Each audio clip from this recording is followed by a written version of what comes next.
La Muqaddima d'Ibn Khaldoun suite. Éclaircissement au sujet des passages et termes de signification obscure ou ambiguë qui se trouvent dans le Coran et la Sunna et indication de l'influence qu'ils ont eue sur les croyances des diverses sectes, tant sunnites qu'hétérodoxes. Dieu envoya son prophète pour nous appeler au salut et à la possession du bonheur éternel. Il lui transmit du ciel le noble livre, le Coran écrit en cette langue arabe qui exprime si clairement les idées. Dans ce volume, Dieu nous entretient des devoirs dont l'accomplissement doit nous conduire à la félicité. Ces discours devant nous fournir les moyens de connaître Dieu renferment nécessairement la mention de ses dualités ou attributs et de ses noms. Dieu nous y parle aussi de l'âme qui est attachée à notre corps, de la révélation des anges par l'intermédiaire desquels il communiqua aux prophètes les messages que ceux-ci devaient nous apporter. Il y fait mention du jour de la résurrection et des avertissements qui doivent précéder cet événement, mais sans nous donner la moindre indication au sujet de l'époque où cela aura lieu. Dans ce noble Coran, on trouve au commencement de certaines sourates quelques lettres de l'alphabet isolées les unes des autres et dont nous n'avons aucun moyen de connaître la signification. Tous les versets du Coran qui ont rapport à ces diverses matières sont désignés par le terme mutashabih, équivoque, allégorique ou obscur, et la recherche de leur signification a été formellement interdite. Dieu lui-même a dit « C'est lui qui t'a envoyé le livre. Parmi les versets qu'il renferme, les uns sont muhkam, solidement établis, d'une signification précise et claire, et forment la base du livre. Les autres sont mutashabih, obscurs, ceux dont les cœurs dévient vers l'erreur s'attachent au mutashabih par le désir de faire du scandale ou de les expliquer, mais personne n'en connaît l'explication excepté Dieu, et les hommes consommés dans la science diront « Nous croyons au mutashabih, ils viennent tous de la part de notre Seigneur, il n'y a que les hommes sensés qui soient capables de réfléchir. » Coran, sourate 3, verset 5.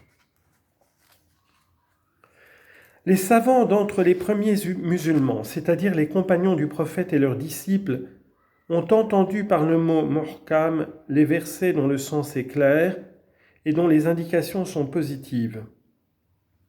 Et c'est pour cette raison que dans le style technique des légistes, on définit comme muhkam ce qui est évident quant au sens. Ils s'expriment de diverses manières au sujet des passages mutashabih. Selon quelques-uns, ce sont les versets dont le sens ne peut être rendu clair que par un examen attentif et une interprétation allégorique, puisqu'ils se trouvent en contradiction avec d'autres versets ou avec la raison. Aussi leur signification est-elle cachée et obscure. Ce fut en partant de ce principe qu'Ibn Abbas disait « On doit croire aux versets mutashabih mais ne pas les prendre pour règle de conduite ». Selon Mujahid et Ikrima, on lit en note, Ikrima ou Akerma, selon la prononciation berbère, était originaire de la Mauritanie et de race berbère. Devenu client ou affranchi d'Ibn Abbas, il s'appliqua à l'étude de l'exégèse coranique et du droit musulman et finit par être regardé comme l'homme le plus savant de son temps. Il mourut en 106 de l'Hégire, soit 724-725 de l'ère chrétienne. Fin de note.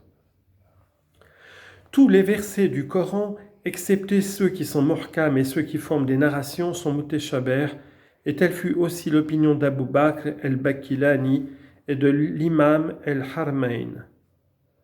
Tori et Shabi et un certain nombre des premiers docteurs disent que le mutashabih était ce dont il n'y avait aucun moyen d'obtenir la connaissance, comme par exemple les signes qui annoncent l'approche de la fin du monde. Les époques où les avertissements à ce sujet auront lieu et les lettres de l'alphabet placées au commencement de quelques sourates. Le verset dans lequel Dieu dit que les muhkam sont la base du livre signifie qu'ils en forment la majeure partie, tandis que les mutashabih n'en sont qu'une faible portion. On classe ce verset parmi les muhkam. Dieu blâme ensuite ceux qui s'attachent aux versets obscurs afin de les expliquer ou de leur donner un sens qu'ils ne pouvaient pas avoir en arabe, langue dans laquelle ces communications nous sont parvenues. Il désigne ces personnes comme des gens de la déviation, c'est-à-dire qui se détournent de la vérité, tels que les infidèles, les zandiq ou matérialistes et les novateurs ignorants, et déclare qu'elles ont pour but en agissant ainsi de faire du scandale, c'est-à-dire de justifier le polythéisme ou de tromper les vrais croyants, ou bien qu'elles y cherchent un sens qui répond à leurs désirs et qui servent d'appui aux nouvelles doctrines qu'elle veut enseigner.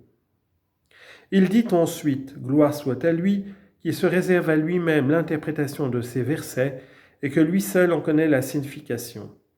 Ces paroles sont « Mais personne n'en connaît l'explication excepté Dieu ». Ensuite, pour louer les savants qui croient à ces versets, il dit « Et les hommes consommés dans la science diront « Nous y croyons ».